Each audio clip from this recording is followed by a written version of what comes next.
Friends, welcome to cook with Arul. இன்றைக்கி நம்ம சேனலில் பார்க்க போகிறது பீஃப் கறி பண்ணுறது எப்படின்னு பார்க்க போகிறோம். அதுக்கு முன்னாடி சேனலை சப்ஸ்கிரைப் பண்ணாதவங்க சப்ஸ்கிரைப் பண்ணிக்கோங்க, அப்படியே பெல் பட்டனை ப்ரெஸ் பண்ணிக்கோங்க. அப்போ தான் எங்களோட அப்டேட்ஸ் எல்லாம் உடனுக்குடன் உங்களை வந்து சேரும். அப்படியே இந்த வீடியோ பிடிச்சிருந்துன்னா லைக் பண்ணுங்கள், உங்கள் ஃப்ரெண்ட்ஸ்களுக்கும் ஷேர் பண்ணுங்கள். இப்போது நம்ம பீஃப் கறி எப்படி பண்ணுறதுன்னு பார்க்கலாம் வாங்க. ஃபஸ்ட்டு பீஃபை நல்லா சுத்தமாக தண்ணியில் ஒரு 2-3 டைம்ஸ் கழுவி எடுத்துக்கணும். மஞ்சள் பொடி இல்லை உப்பு இது சேர்த்து கழுவுறதுனால பீஃபு இன்னும் கொஞ்சம் நல்லா சுத்தமாகும். அதனால் நீங்களும் வீட்டில் அந்த மாதிரி சுத்தம் பண்ணி எடுத்துக்கோங்க. இப்போ ஃபஸ்ட்டு நம்ம பீஃபை வேக வச்சு எடுத்துடலாம். அதுக்கு நல்லா சுத்தம் பண்ண பீஃபை ஒரு குக்கரில் வச்சு கொஞ்சமாக தண்ணி ஆட் பண்ணி அது கூட உப்பு சேர்த்து இப்போ நம்ம அதை வேக வச்சிடலாம். அட்லீஸ்ட் பீஃப் வேகிறதுக்கு ஒரு 7 to 8 விசில்ஸாவது விடணும். அப்போ தான் பீஃப் நல்லா வேகும். தக்காளியை சின்ன சின்னதாக கட் பண்ணி நம்ம வெங்காயம் வதக்குனதுக்கு அப்புறமா போட்டு கூட வதக்கி எடுத்துக்கலாம். பட் அதை விட நம்ம மிக்சியில் அரைச்சி சேர்த்தோன்னா நம்ம வதக்கிறதுக்கான டைமும் கம்மியாகும், டேஸ்ட்டும் ரொம்ப கூடுதலாக கிடைக்கும். அதனால் நான் இப்படி ப்ரிஃபேர் பண்ணுறேன். உங்களுக்கு எப்படி பிடிக்குதோ நீங்கள் அப்படி பண்ணிக்கலாம். பார்த்தீங்களா, இப்போ பீஃப் நல்லா வெந்து ரெடி ஆகிடுச்சு. இப்போ நம்ம குழம்பு பண்ணலாம். அதுக்கு ஒரு கடாயில் 2 டீஸ்பூன் ஆயில் எடுத்துக்கோங்க.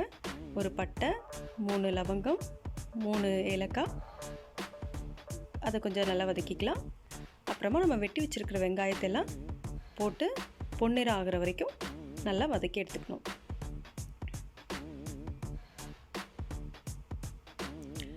வெங்காயம் வதங்கும் போது அது கூட நம்ம உப்பு சேர்த்து வதக்கினோன்னா அது சீக்கிரமாக பொன்னிறமாயிடும். அதனால் கொஞ்சமாக உப்பு சேர்த்து வதக்கிக்கோங்க. இப்போ இதில் வெட்டி வச்சுருக்கிற பச்சை மிளகாய் ஆட் பண்ணிக்கலாம். ஒரு 2 டீஸ்பூன் இஞ்சி பூண்டு பேஸ்ட்டு சேர்த்து அதோட ஸ்மெல் போகிற அளவுக்கு நம்ம வதக்கி எடுத்துக்கணும். இஞ்சி பூண்டு பேஸ்ட் சேர்த்த உடனேயே கொஞ்சம் அடிப்பிடிக்க ஆரம்பிக்கும். அதனால் அதை கிளறி விட்டுக்கிட்டே இருக்கலாம்.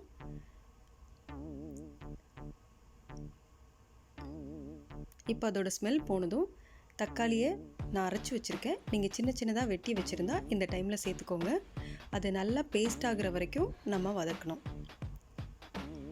அரைச்சா கொஞ்சம் நம்மளுக்கு டைமும் சேவ் ஆகும். இந்த மாதிரி சீக்கிரமாக நம்மளுக்கு அந்த பேஸ்ட் கிரேவி டைப் கிடச்சிடும். இப்போது நம்ம மசாலாலாம் சேர்த்துடலாம். 2 டீஸ்பூன் கரம் மசாலா, 1 டீஸ்பூன் மஞ்சள் பொடி, 2 டீஸ்பூன் மிளகுத்தூள் சேர்த்துருக்கேன். உங்களுக்கு காரத்துக்கு ஏற்றாப்புல நீங்கள் மிளகுத்தூளை கொஞ்சம் அதிகமாக சேர்க்கணுனாலும் சேர்த்துக்கலாம். இப்போ இந்த மசாலாவோட ஸ்மெல் போகிற வரைக்கும் நம்ம வதக்கணும். நல்லா எண்ணெய் பிரிஞ்சு வருது, உங்களுக்கு தெரியுது இல்லைங்களா?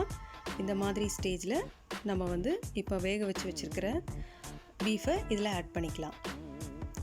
பீஃபை நம்ம ஆல்ரெடி செப்பரேட்டாக வேக வச்சுருக்கிறதுனால நம்மளுக்கு இதில் ரொம்ப நேரம் வேகணுன்ற அவசியம் இல்லை. ஸோ இந்த மசாலாலாம் நல்லா கோட் ஆகிற மாதிரி கொஞ்சம் நேரம் இந்த ஆயில்லையே நம்ம வதக்கி எடுத்துக்கலாம். இப்போ இந்த டிஷ்ஷுக்கு தேவையான அளவு உப்பை நம்ம சேர்த்துடலாம்.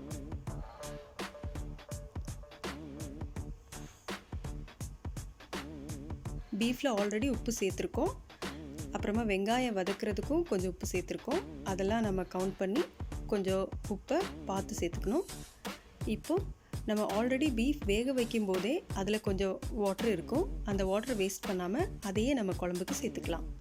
ஸோ அதில் நம்மளுக்கு பீஃபில் இருக்க எல்லா ஸ்ட்ரென்த்தும் அதில் இருக்கும், அதுவும் கிடைக்கும், டேஸ்ட்டாகவும் இருக்கும். இதில் நான் இப்போ தேங்காய் பால் ஆட் பண்ண போகிறேன். நல்லா ஒரு 2 கொதி வந்த உடனே நம்ம தேங்காய் பால் ஆட் பண்ணிக்கலாம். தேங்காவை நீங்கள் அப்படியே அரைச்சி ஆட் பண்ணுறதா இருந்தாலும் இந்த டைமில் ஆட் பண்ணிக்கலாம். தேங்காய் பாலாக எடுத்து ஆட் பண்ணும்போது இன்னும் கொஞ்சம் டேஸ்ட் ஜாஸ்தியாக இருக்கும்.